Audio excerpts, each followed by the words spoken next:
Little change of plans this morning. Welcome. Thank you all for being here. Sorry to keep you waiting. This is what this case is about, right here. You know, when I looked at this case, most lawyers, when they have these types of cases, they have kind of a theme of the case, something that sits with them, something that touches them here. And in this case, I looked at Paul in 2 Corinthians when he said Satan masquerades as an angel of light. And that's what we have here. Let me tell you a little bit about what you're going to see today, what you're going to see over the next few weeks. We're going to present all the same evidence that you would have seen before in guilt, but that's going to expand it to include the punishment evidence as well. So you're going to get it all in one package. Okay. Let me tell you how this is going to begin. What we're going to start with first is we're going to introduce you to Athena, which is the most important thing, and that's the reason why we're here. So let me give you a little evidence here. Athena's last day. She was in school. She was in Miss Thompson's first grade class. She had a rough day that day, and you'll hear Miss Thompson talk about that. She's strong-willed, very precocious. She's 7. Miss Thompson's going to talk to you a little bit about that last day and tell you what went on and why that's important. You've heard that name over and over, Athena Strand. Born May 23rd, 2015. It's sad that we have to talk about a child in the past tense, who she was, what she liked, who were her friends, who were her parents. It's sad that we have to have this discussion, but that's the evidence that we have to bring you. That's the evidence that's important.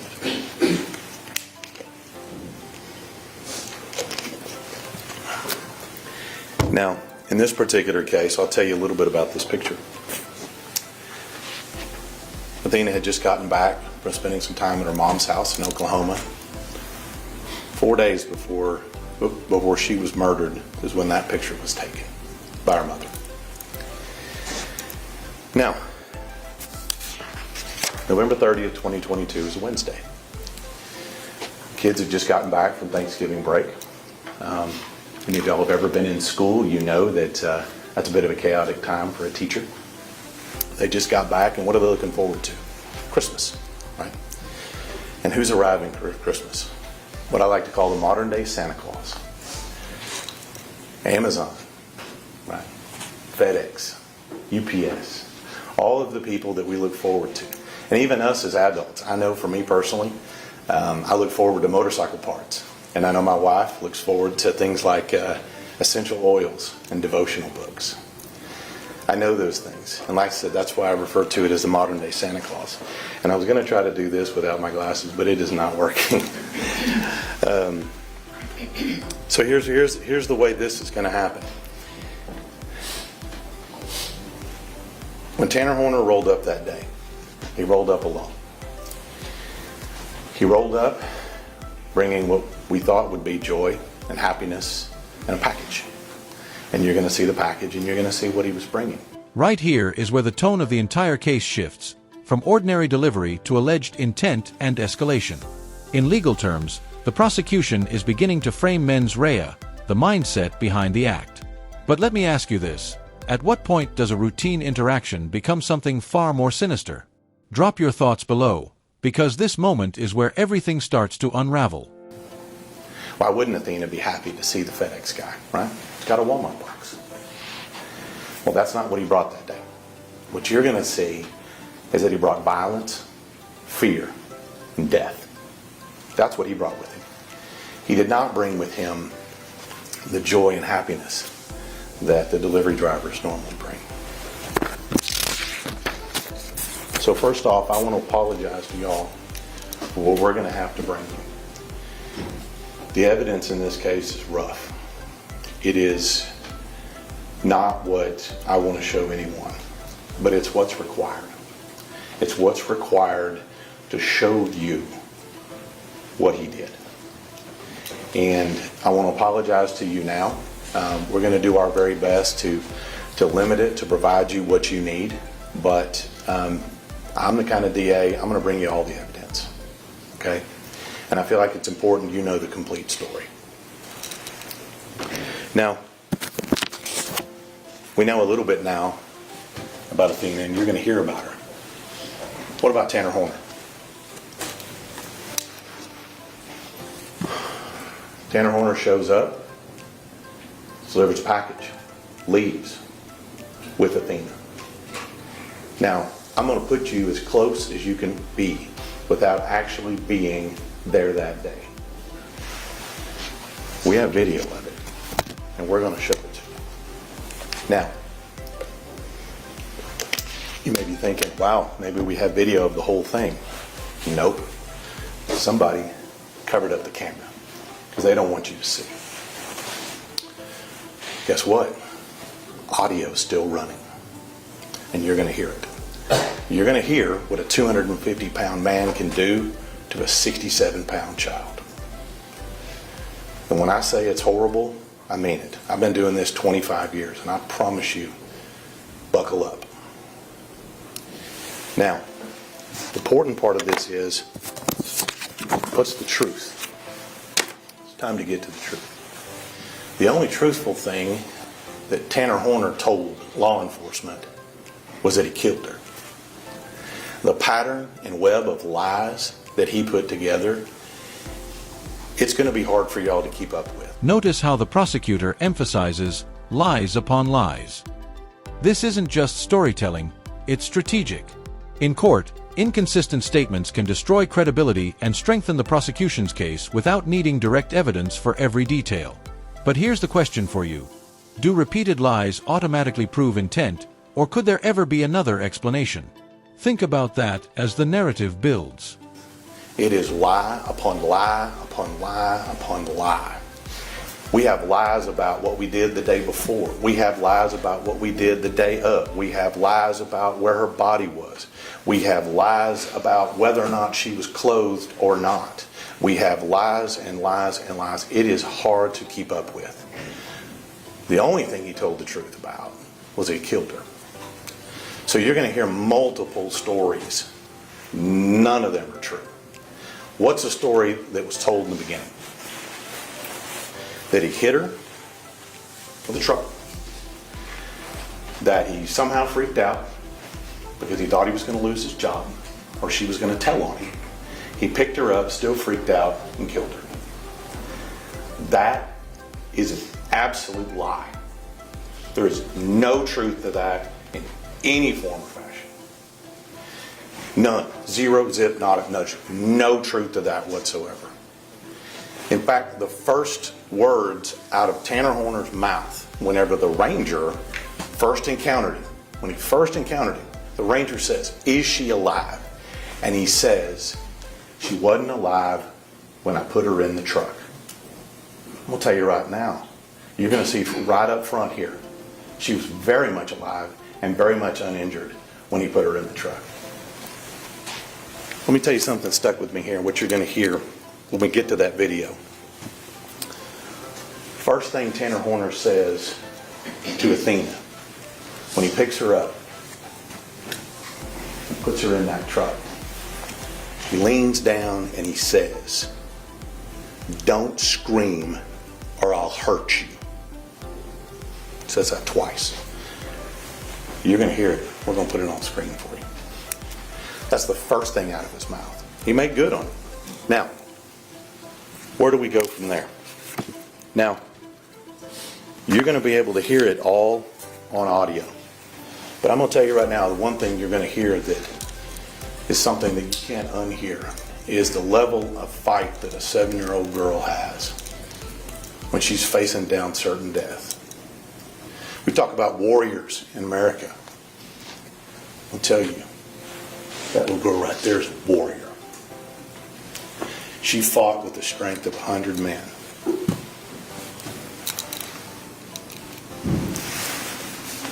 Three days later, We catch up. 3 days later, it took us. What's Tanner Horner during all this time? Good question, right? What's he doing? He's delivering packages just like normal. Made it to work right on time. Made sure that he got the same FedEx truck so we could have his mobile crime scene with him the entire day. This is planning. This is preparation. He knew what was going on. He drove through the scene that day. He drove right through the scene that day. You're going to have video from his truck driving right through that scene, right where he kidnapped her, right where he took her away, and talking to people. What happened? What went on? What happened? In the same truck he killed her in. This is the level of cold-heartedness that you're going to see. Now, we finally locate her. And how do we locate her? Hundreds and hundreds of law enforcement personnel. Canines, dogs, thermal imaging. The ranger had helicopters moving 24/7 looking for her, searching for her, all believing that they were going to find her alive. Where did we find her? We found her at a place called Bobo Crossing. Now, I grew up in Wise County, and I lived not too far away from where her body was dumped. And I have no idea why they call it Bobo Crossing. I haven't found anybody who knows why they call it Bobo Crossing, but that's what they call it. It's probably got a county road number, but nobody knows what it is. People just know what this is. It's a little bit south of Boyd, off of Highway 730. We'll show you some maps. But that's where we found her. We found her where he pitched her off naked in the water. That's where we found her. How did we get to that point? Well, it wasn't without a lot of hard work by the FBI, Texas Rangers, Wise County Sheriff, deputies. We finally locate her. But how did we get to locate her? Well, Tanner Horner made it as difficult as possible to locate her. Again, with more lies upon lies upon lies. Where's her body? Where's her body? It's over here. It's over here. So on and so forth. It's just too much to keep up with, to be honest with you. So many lies. But we find her body. And you know, throughout this whole time when we're looking for the body, you know, when we ask people what happened, you know, sometimes they take responsibility. Not this guy. Every part of that, even before we found her body, is woe is me. Worried about what's going to happen to me. Worried about why I'm not going to see my kid again. Worried about me. Selfish. We haven't even found her body yet, and he's worried about that. But he's so concerned about diverting law enforcement from what's going on. So concerned from diverting law enforcement from deciphering just simply where her body is, that he conjures a whole other persona out of thin air. And all the ranger had to do is look over at him and say, hey, I want to talk to the other guy. Okay, we'll talk to the other guy and we'll tell you what happened. But that other guy lies as much as it was before. And that's the problem with all of this. We finally find her body, and here's what you're going to see once we find her body. Now, this is where we start getting into punishment. Obviously, the judge has already talked to you about, at some point, he's going to instruct you to find him guilty in that particular case. We're going to talk to you a little bit about punishment. Now, I hadn't planned on talking about change of events. Got to switch gears. What does punishment look like? Well, we have DNA. Not only do we have initial DNA from Athena that has Tanner Horner's DNA under her fingernails, we also have DNA, Tanner Horner's DNA, in places where you shouldn't find DNA on a 7-year-old girl.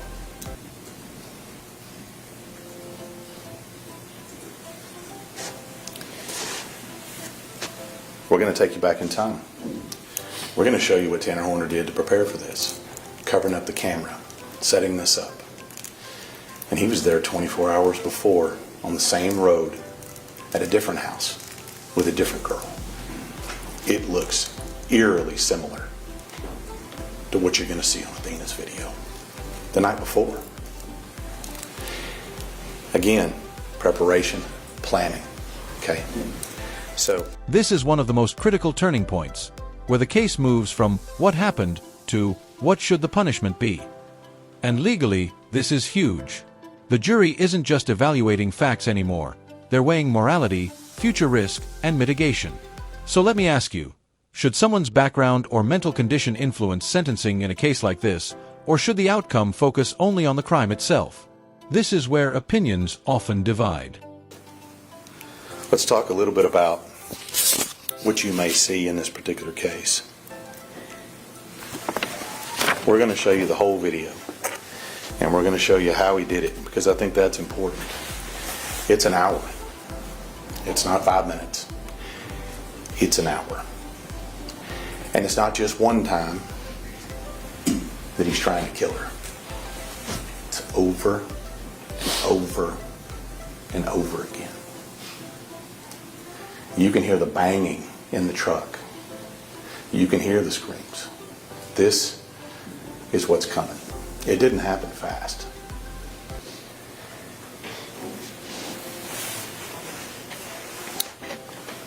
Now, when it comes to punishment, you guys know there are two questions, right? Future danger mitigation. We talked to them ad nauseum when you guys were doing court hour. I'll submit to you that the level of violence that one person can inflict on a child is important. But you're also going to hear all about this individual. You're also going to hear about past and present. And I submit to you that you're also going to hear a bunch of stuff about how he's got some kind of life problems. He's got some kind of medical problems. He's got some kind of this. He's got some kind of that. I anticipate all of that coming up. I anticipate a long line of experts rolled up in here telling you just about how problematic this guy is. That's what's to be expected. It's all an excuse. Okay? It's all an excuse for somebody who's done this. So I submit to you, when we get to that, it's going to take a little bit. We're going to try to streamline it as much as we can. Okay? But it's important. I'm going to leave you with this. When we talk to people about a thing, I told you in the beginning we have to talk about her in the past tense, which is very sad. Remember why we have to talk about it in the past tense. Today, we're about a month away, a little more than a month away from Athena's birthday. She would have been 11. Would have been 11. She would have been looking forward to summertime. She would have been in the 4th grade. Key word is would. It's in the past tense, and we know why. We're ready to present this case to you. We appreciate you being here. Thank you. Judge? Mr. Noble, we wish to make an opening. I'm sorry? We wish to make it open, Your Honor. Okay, Mr. Noble? Please, the court. Yes, sir.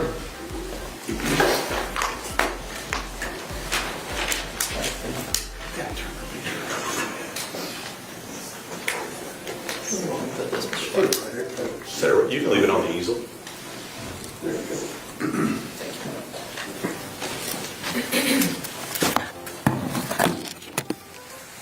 Morning. About this time last year, in the NBA playoffs, there was a player named Tyrese Halliburton.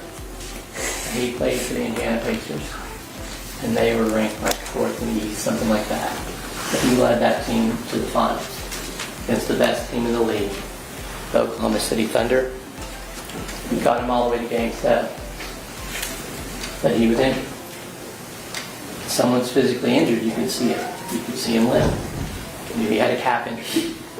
Gets to that Game 7, starts out hot, hits 3 3-pointers, they're winning.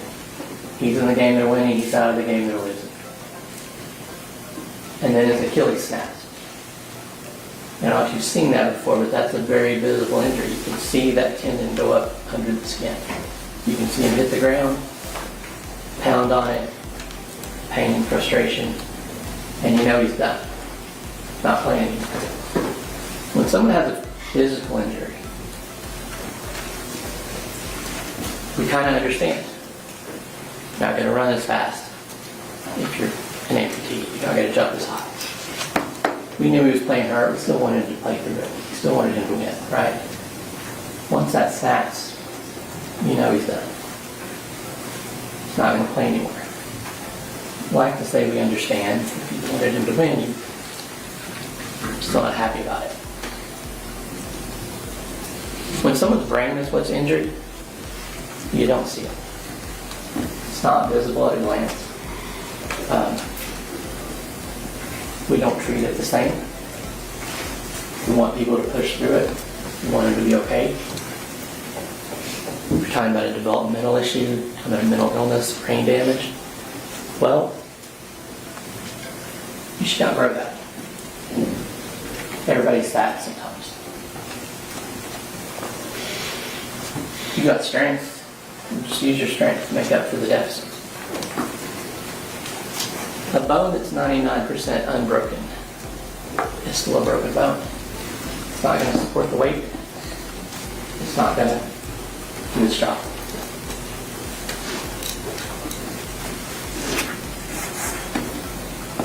There are experts that can tell you, measure, testing, research, what's wrong with the brain, why it's not functioning the way you expect it to. They can show you causal links between what's wrong with the brain and how someone behaves, why they don't fit in, why they don't function the way someone who doesn't have those deficits functions. But do we really need that? It's not true that we don't know when something's wrong with someone. You know that someone ain't right. They don't pick up on the social cues. They can't solve the problems they should be able to solve with the intelligence they have. They can't put themselves in someone else's shoes the way everyone else does. The way you have to. Tanner's injury actually began before he was born. His mother, God bless her, Melissa Horner, was working as a stripper when she was pregnant. And one of the ways she was able to get on stage and do her job was to drink alcohol. If you're exposed to alcohol prenatally before you're born, it doesn't have to be a lot. It can be in the first trimester. We know now that if it's just in the wrong days of gestation, it will cause permanent injuries. Now, Melissa continued throughout Tanner's life to this day to have issues with substance abuse with the law.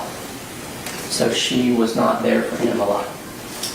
Kind of in and out of her care. His dad unfortunately had similar issues, more legal, more substance abuse, and he wasn't there much either. So he was raised by Jackie Harbison. Jackie is a wonderful grandmother, and she's done the best she can with him. She had him tested at a young age, and the school determined he had Asperger's, which is now considered a form of autism spectrum disorder.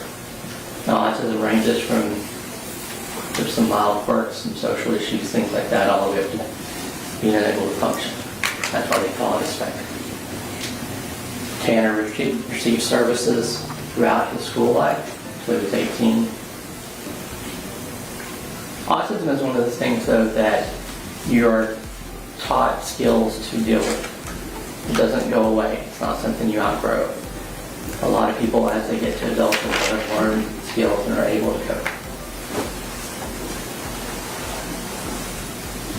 You're going to hear evidence about Tanner's autism. Tanner, unfortunately, has also suffered various mental illnesses throughout his life. Been diagnosed, he's received treatment for, and some of those are ongoing. We will hear about those and what issues he has there. And finally, you will hear evidence that Tanner at some point, presumably during his developmental years, was exposed to a massive amount of lead. Testing shows that he has 24 times the amount of lead that a person his age should have in his bones. You don't have to be a scientist or a doctor to know that lead has terrible effects on the brain and on the body.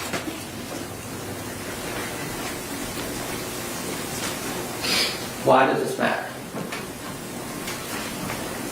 Well, remember back in the beginning when we were in the group, the judge told you, the state told you, the defense told you how important the presumption of innocence is. How important the state's burden of proof is. They have to prove guilt beyond a reasonable doubt.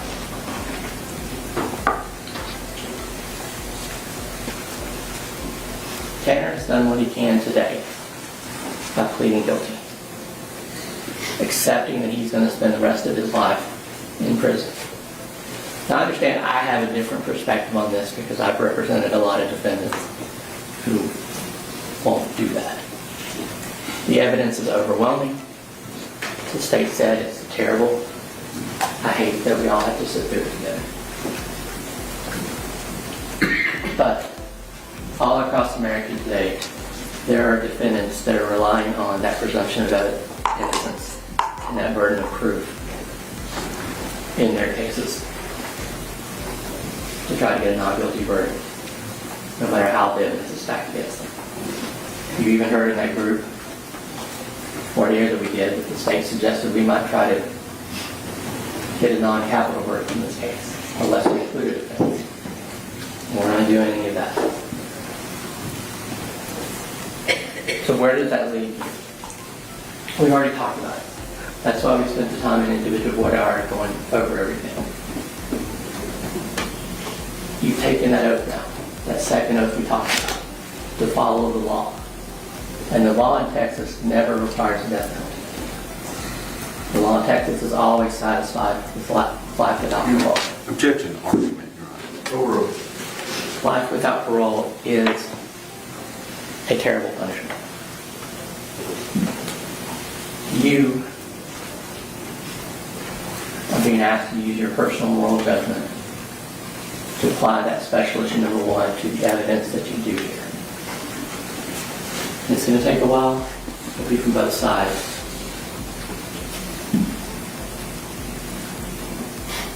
But remember, that's whether there's a probability that the defendant will commit criminal acts of violence that constitute a continuing threat to society.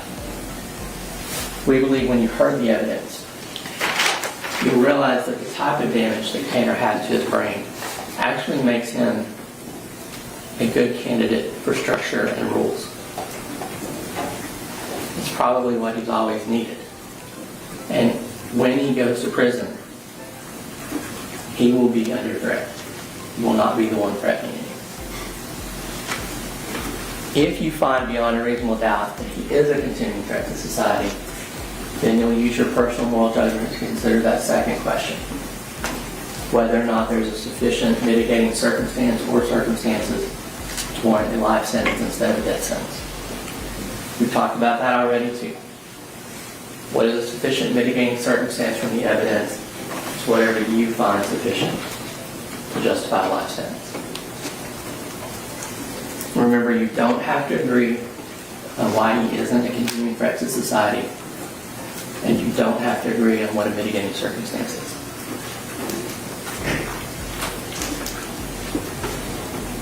When you do see this evidence,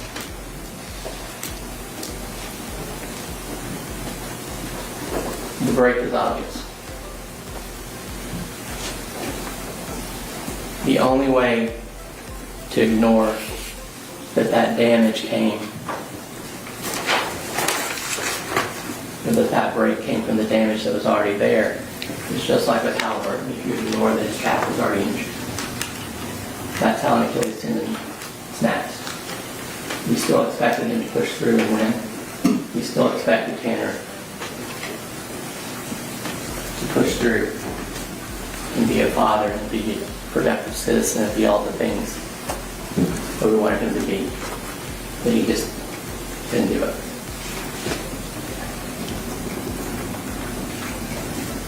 So what I'm asking you to do is to not close your eyes to what you see about who Tanner is and how that applies to those special issues. Not close your ears and not listen, not pretend that damage to the brain isn't real. Speak up, fulfill your oath, sentence him to life without parole.